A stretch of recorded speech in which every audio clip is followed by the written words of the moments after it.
here. Your elevator trip brought you down 260 feet into the very heart of Lookout Mountain. As you make your way from downtown Chattanooga, Lookout Mountain dominates the skyline, rising up from the banks of the Tennessee River and stretching 80 miles southwest into Georgia and Alabama.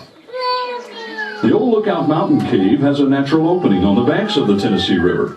This opening allowed easy access for early Native Americans in the region, whose folklore and legends included tales of miles of underground passageways, bottomless pits, subterranean rivers, underground waterfalls, and lakes. This same cave was used by both Union and Confederate forces during Civil War battles in the Chattanooga area, perhaps most notably as a temporary hospital. As Chattanooga became a large railroad hub for the South, it became necessary to construct a tunnel through the end of Lookout Mountain to provide rail access from Nashville to Chattanooga. During the construction of this railroad tunnel in 1905, the Lookout Mountain Cave entrance was intersected and sealed off from outside access. Leo Lambert, a young man from Gary, Indiana, lived in Chattanooga during this period and had played in Lookout Mountain Cave with his friend Jimmy Fuller for years. In 1923, Mr. Lambert began investigating the concept of drilling an elevator shaft into the side of Lookout Mountain in an effort to reach the old Lookout Mountain Cave and potentially reopen it to the public. To this end, Lambert formed a corporation, raised the needed capital, and in 1928 purchased the land on Lookout Mountain above the location of the Lookout Mountain Cave. On November 1st, 1928, the process of drilling the elevator shaft to open this cave was started, a prospect which carried a price tag of $25,000.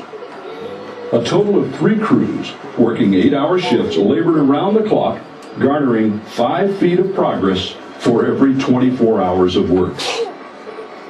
2 months into the drilling of solid limestone rock at the 260-foot level, a gush of air rose up through the shaft as the jackhammer hit a void in the rock.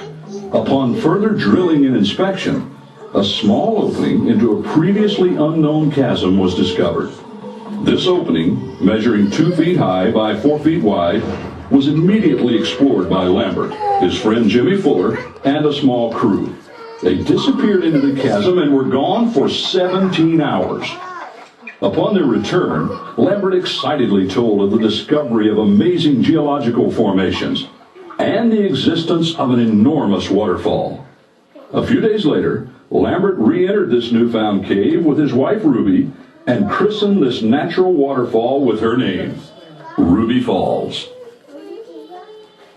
Drilling continued to the 420-foot mark where the shaft intersected the Lookout Mountain Cave as expected 90 days after drilling had begun.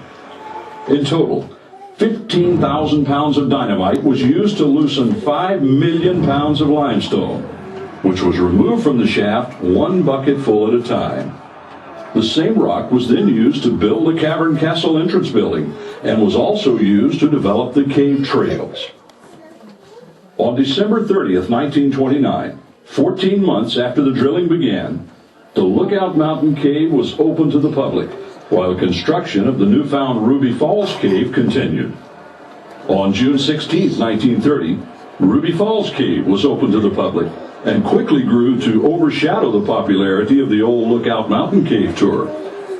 In 1935, tours to the Lookout Mountain Cave were halted because of the enormous popularity of the Ruby Falls Cave and its unusual features, including, of course, the waterfall itself.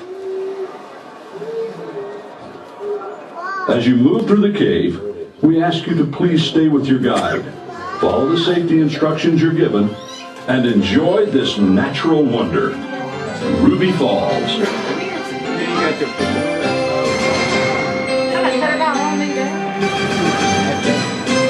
Imagine Mr. Lambert's surprise when he came down here and found 2 plasma televisions. Actually, I know it's hard to believe, but this room did look quite a bit different. Mr. Lambert came through here, including the whole television thing. But on a serious note, this also was not the ceiling, and this was not the floor that we're in today. If you guys will look over to your left-hand side here, when Mr. Lambert came through here, this was the ceiling and this was the floor. Mr. Lambert crawled through a space about this big or small, however you look at it, for about 6 hours before he was first able to stand up. So actually he started back at the elevator shaft where he came in at, crawled 650 feet, it took him 6 hours, and then a few days later he brought his wife Ruby with him, and guess what? She did crawl through the same amount of space as well, so quite adventurous people, maybe a little on the crazy side, but here we are, walking, not crawling today, yay. A couple of safety instructions, be sure to watch your head, there are plenty of rocks to hit your head on around here, believe me, I know.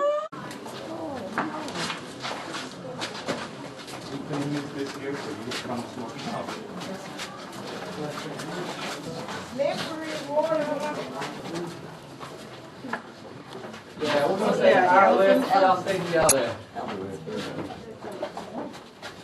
Okay, get outside. You just have plenty of them.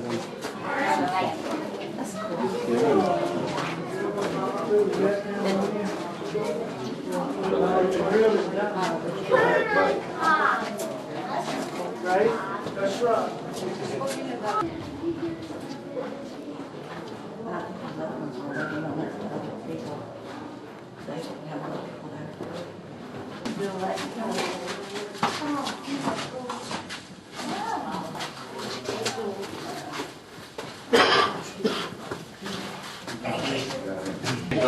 This is difficult. Jesus walked to go back. This is rocks to go back. Give foundation. Oh no.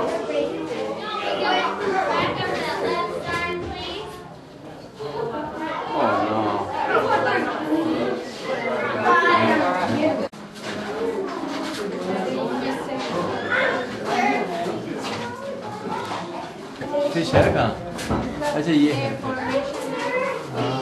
it's just like river, right? Look, the nose is just like turtle. What is turtle? Look for the turtle.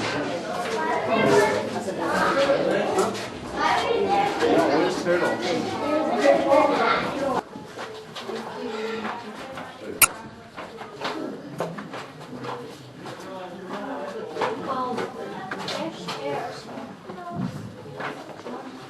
Down the steps.